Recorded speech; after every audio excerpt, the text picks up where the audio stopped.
1944, in a house on the Prinsengracht in Amsterdam, 8 people in hiding are arrested. One of them is Anne Frank. Anne Frank is born in 1929 in Germany. Her parents are Otto and Edith, and she has one sister, Margot. The Frank family is Jewish. The economic crisis is causing a lot of social unrest in Germany, resulting in the rise of Adolf Hitler's Nazi Party. In 1933, the Nazis come into power and discrimination against the Jews increases. Otto and Edith worry about the rise of the Nazi Party. They decide to move to the Netherlands. Margot and Anne also arrive in Amsterdam. In Amsterdam, Anne attends the Montessori school. Her 2 best friends are Sanne and Hammerly.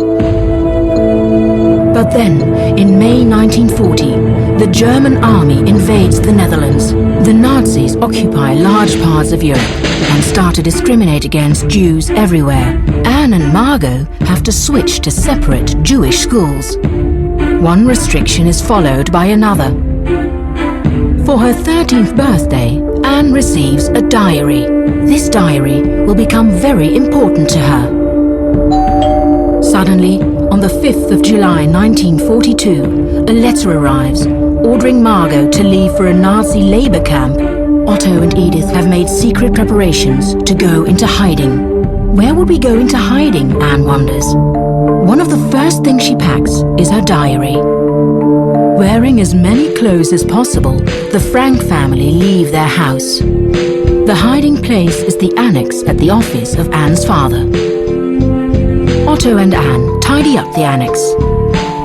Anne brightens up her room by sticking images to the wall. The people in hiding are helped by Victor Kugler, Johannes Kleiman, Miep Gies and Beb Voskuil, who all work in Otto's company. The Frank family is soon joined by 3 other people, Herman and August van Pels and their son Peter. Anne also welcomes Fritz Pfeffer. Fritz brings bad news, all those deportations. In her diary, Anne writes about life in the annex, about the arguments, which can be fierce, particularly between her and her mother. And also with Fritz, there are never-ending disagreements. Anne writes of her nightmares and the fear of all in the annex to be discovered. On the 4th of August, something terrible happens. They have been betrayed. They are arrested. Good morning all the students. Welcome back in English class. I hope you all have enjoyed this short animation video based on Anne Frank. Now, let's continue the reading of the rest of the chapter. Let's start our today's discussion from the chapter number 4 from the Diary of Anne Frank, page number 51.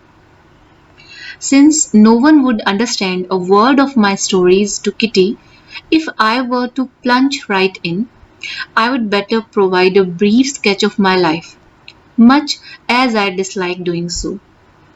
So here, what is the meaning of Anne Frank? She said, hoping that someone would read her diary one day, she thinks that writing without giving details about the background story would be ineffective. So despite not wanting to do so, she gave a brief details about her life when she has started writing her diary. So she wrote, my father, the most adorable father I have ever seen, did not marry my mother until he was 36 and she was 25. My sister Margot was born in Frankfurt in Germany in 1926. I was born on 12 June 1929. I lived in Frankfurt until I was 4. My father emigrated to Holland in 1933. My mother, Edith Hollander Frank, went him to Holland in September, while Margot and I were sent to Aachen to stay with our grandmother. Margot went to Holland in December and I followed in February, when I was plunked down on the table as a birthday present for Margot. Oh my God, so many things are there. So she refers to her father as the most lovable father one could get. So her father married her mother when he was at the age of 36, and she was at the age of 25. She and her sister Margot, they were both born in Frankfurt. As soon as she turned 4, her father moved to Holland, and followed by her mother. Her mother also moved to Holland in September. While they both, her sister Margot and Annie, they stayed with their grandmother in Aachen. Margot was also sent to Holland in December later on, and she was followed by Annie in February. Annie, she was brought to Holland in February as a birthday present for Margot. So first of all, her father, he went to Holland, then her mother also, she went, and they both sister also, they both went afterward one by one. I started right away at the Montessori Nursery School. I stayed there until I was 6, at which time I started in the first form. In the sixth form, my teacher was Miss Cupris, the headmistress. At the end of the year, we were both in tears as we said a heartbreaking farewell. In the summer of 1941, Grandma fell ill and had to have an operation. So my birthday passed with little celebration.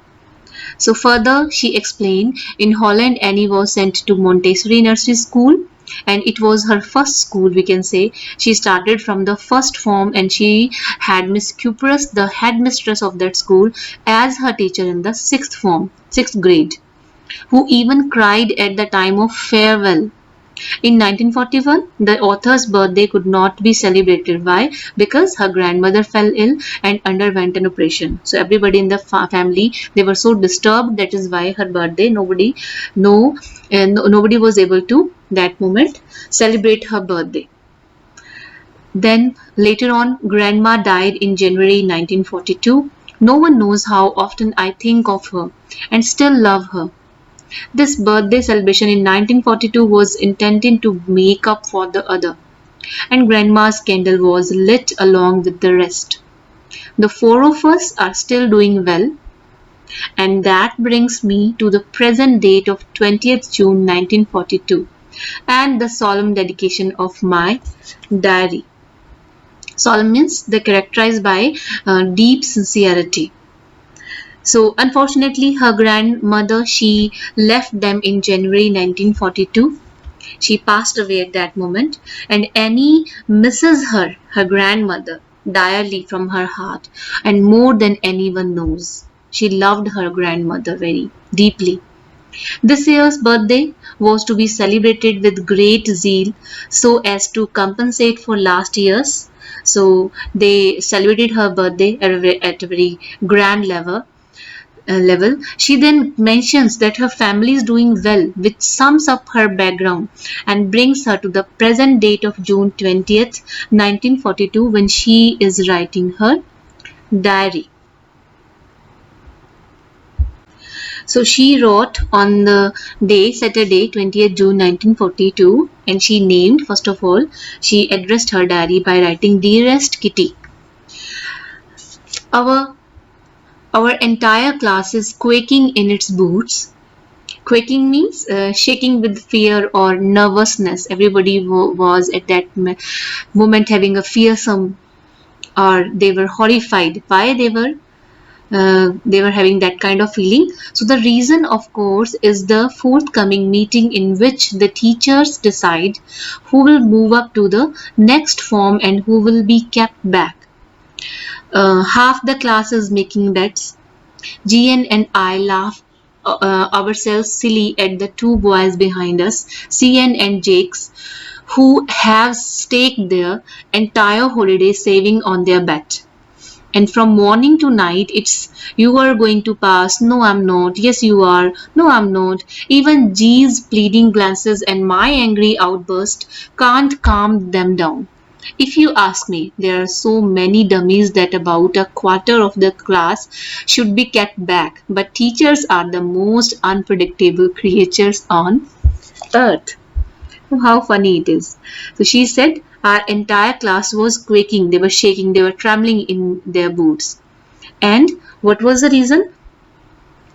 So on the June 20th, 1942, when Annie begins to writing in her diary, and she addressed her diary as Kitty, so she mentioned that how her entire class was nervous, and it was the unpredictable, and it would be decided by a meeting of the teachers in which they would select students to be moved to next class or kept back.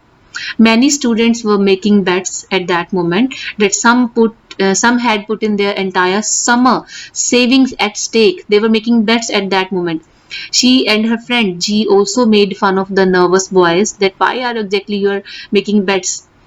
So they kept on saying to each other that I am not going to pass, while others would console them and say, "Oh no, no, you would pass." And G was polite as she tried to stop them from making noise while Annie scolded them, but none of it worked. So they were making bets again and again and again.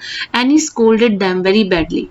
According to Annie, about a quarter of class should not be allowed to pass because they hardly respond or take part in any of the activities. They all were not deserving at that moment. So she refers to them as dummies. She used the word dummies for all her classmates. Why? What's the meaning of dummy? Dummy means an object designed to resemble and to serve as a substitute for the real or unusual. So they all are just dummies. They were all were behaving like dummies, not like a real human beings. So she refers them as a dummies. And but this may not be the case. She said because teachers' decisions can't be predicted. Maybe they all would pass further. Later, she wrote, I'm not so worried about my girlfriends and myself. So we will make it. The only subject I'm not sure about is maths. Anyway, all we can do is wait. Until then, we keep telling each other not to lose heart. I get along pretty well with all my teachers. There are 9 of them, 7 men and 2 women. Mr. Keesing, the old fogey, who teaches maths was annoyed with me for ages because I talked so much. After several warnings, he assigned me extra homework. Oh my god. An essay on the subject, a chatterbox. A chatterbox? What can you write about that? I would worry about that later. I decided I jotted down the title in my notebook and tucked it in my bag and tried to keep quiet. So she said that she was not bothered about her friends because she's sure that they would pass surely.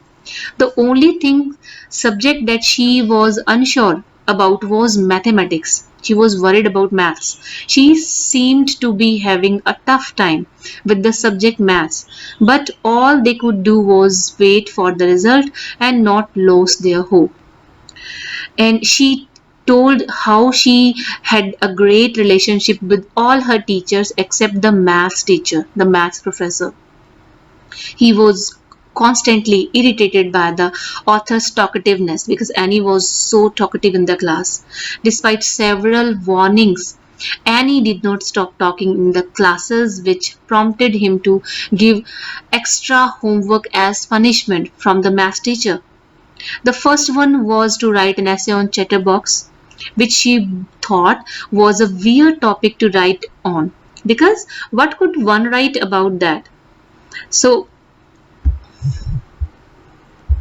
for the moment, she wrote the topic in her notebook, kept it in her bag, and focused on staying quiet. That evening, after I had finished the rest of my homework, the note about the essay caught my eye. I began thinking about the subject while chewing the tip of my fountain pen. Anyone could ramble on and leave big spaces between the words, but the trick was to come up with convincing arguments to prove the necessity of talking. I thought, and suddenly I had an idea. I wrote the 3 pages Mr. Keesing had assigned me and I was satisfied. I argued that talking is a student's trait and that I would do my best to keep it under control. but that I would never be able to cure myself of the habit, since my mother talked as much as I did, if not more, and that there's not much you can do about inherited traits. So see how funny it was. So and Annie, she came across the note. She kept that note as a reminder for the essay. And after she had finished the rest of her homework, she saw that note, and at that moment she was so worried about that. What can I write here? What shall I write here in this on this topic chatterbox? So she began thinking about the topic while chewing the tip of her fountain pen. She was making the gestures and she was thinking hard that what shall I write here. So while anyone could mention random stuff written for the sake of filling pages, because I have to write and I have to write something here, so any stuff I can write here and I can just fill up my pages.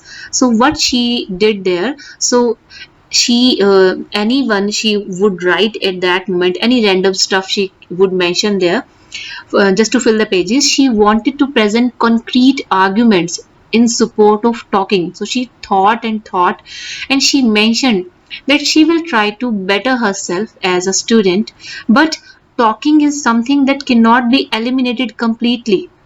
She cannot stop herself from talking. Why? This is because she got it as an inherited trait from her mother. It's kind of inbuilt trait. She just explained that it's an inbuilt trait. It's inside me, and it's she got this talent, inherited talent trait from her mother, and this is how she ended up writing 3 pages on the topic, because she can talk a lot, she's able to do so. That is why just while thinking and thinking, she wrote 3 exact pages on the same topic, chatterbox. How amazing, how exciting it is. Mr. Keesing had a good laugh at my arguments, but when I proceeded to talk my way through the next lesson, he assigned me a second essay. This time it was supposed to be an incorrigible chatterbox. I handed it in, and Mr. Keesing had nothing to complain about for 2 whole lessons. However, during the third lesson, he would finally had enough. Annie Frank, as punishment for talking in the class, write an essay entitled Quack, Quack, Quack, said Mistress Chatterbox. Oh, oh my god.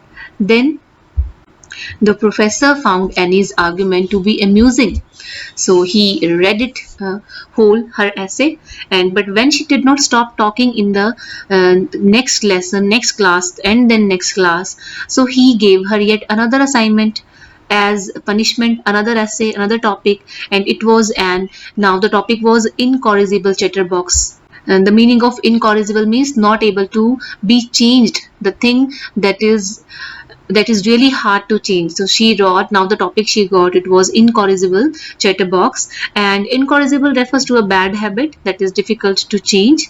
So he gave her this topic because he was annoyed of her unstoppable chattering habit during her lessons, during her class. On receiving this assignment, the professor did not say anything to her for a while, but when he lost his patience, because it was enough from his side, he handed her yet another assignment, and now this time the assignment was on the topic Quack, Quack, Quack, said Mistress Chatterbox. Mistress, a woman in a position of authority or control. So it was her next punishment. So the class roared. I had to laugh too, though I would nearly exhausted my ingenuity on the topic of chatterboxes. It was time to come up with something else, something original. My friend Sani, who's good at poetry, offered to help me write the essay from beginning to end in verse. And I jumped for joy. Oh, wonderful! Mr. Keesing was trying to play a joke on me with this ridiculous subject, but I would make sure the joke was on him.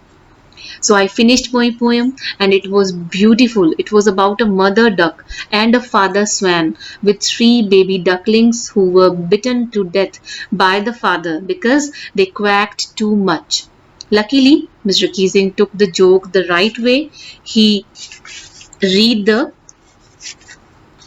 poem in the class in front of everyone, adding his own comments, and to several other classes as well. Since then, I have been allowed to talk and haven't been assigned any extra homework. On the contrary, Mr. Keesing always making jokes these days. Yours, Annie, extracted from the diary of a young girl with slight adaptation. So see, when the professor scolded her for the third time and punished her in front of the whole class, and the whole class at that moment they started laughing. And as a result, she had to pretend to be amused too. She just gave the smile, but inside she was badly hurt by this incident. So after writing twice on a similar topic, that a topic about the chatterbox and then an incorrigible chatterbox, she ran out of thoughts. Now this time when she got the punishment thrice, she was not having any thoughts. Thus her friend Sani, who was good at poetry, she offered to help her write in rhyme. She offered her help that this time if you would like to write something, I am here to help you. So this whole assignment scenario was to make Annie feel ashamed in front of everyone, but she made sure that she gave an effective reply. So she finally wrote her third assignment in the form of a poem, which turned out to be great. She wrote a satire that a father swan bit his three baby ducklings to death because of their noisy nature. They were quacking, and father was so annoyed that he just bit them badly. To her good luck, the professor took it lightly because the message she was trying to give her, the professor, he took the message positively in a positive way. So the professor recited the entire poem in front of the whole class while giving his own remarks simultaneously, and the author, being fortunate enough, talked uninterruptedly after this incident without any further homework as punishment. Also, Mr. Keesing, the professor, he started cracking jokes every now and then in the class, in front of the class. So, students, in this lesson, Annie talks about being lonely, having no one to talk to despite being surrounded by so many people, and thus she takes the decision of writing her feelings in a diary because she was not able to just bear up whole that feelings whatever she was trying to say to anyone, to a best friend. So she was not having any best friend, so she started writing a diary. So it's unusual for her to write in a diary, but she is really in need of a true friend. So thus she decides to name her diary Kitty, like a real friend. And unlike other people, she is not going to mention just facts in it. She just she starts with writing her background first of all to make it easier to understand for anyone who reads it later. She described her family, her early childhood, her grandfather, mother, a brief account of everyone, and she comes to the present day where she tells us about the result day. Everyone in the class is nervous about their result, and boys are even making bets. Annie was quite sure about her result, and she is sure about her friends also. She had a good equation with all the teachers, and except her maths professor, who was constantly annoyed at her for her talking habits. Thus, he started giving her punishments in the form of essays on weird topics like chatterbox and incorrigible chatterbox and Miss Quack Quack Quack, like so. So she wrote essays that were funny and explained that his this was a trait and that she inherited from her mother, and not much could be done about it. He kept on giving her essays until she wrote a satirical poem. After that third and last assignment, Mr. Keesing never pointed her out for talking. So students, I hope you all have understood the chapter I hope you literally have enjoyed the story of this short extract from the diary of Annie Frank, and you all have understood that why exactly she started writing her diary, because she was in the dire need of a true friend. So nobody was there to share her feelings. So that is why she started writing her diary. So afterward, after watching this video, read the chapter again so that you would be able to give the answers of all the questions. And next time we will discuss the next topic, next chapter. Till then, stay safe inside your house. Take care of yourself. Thank you.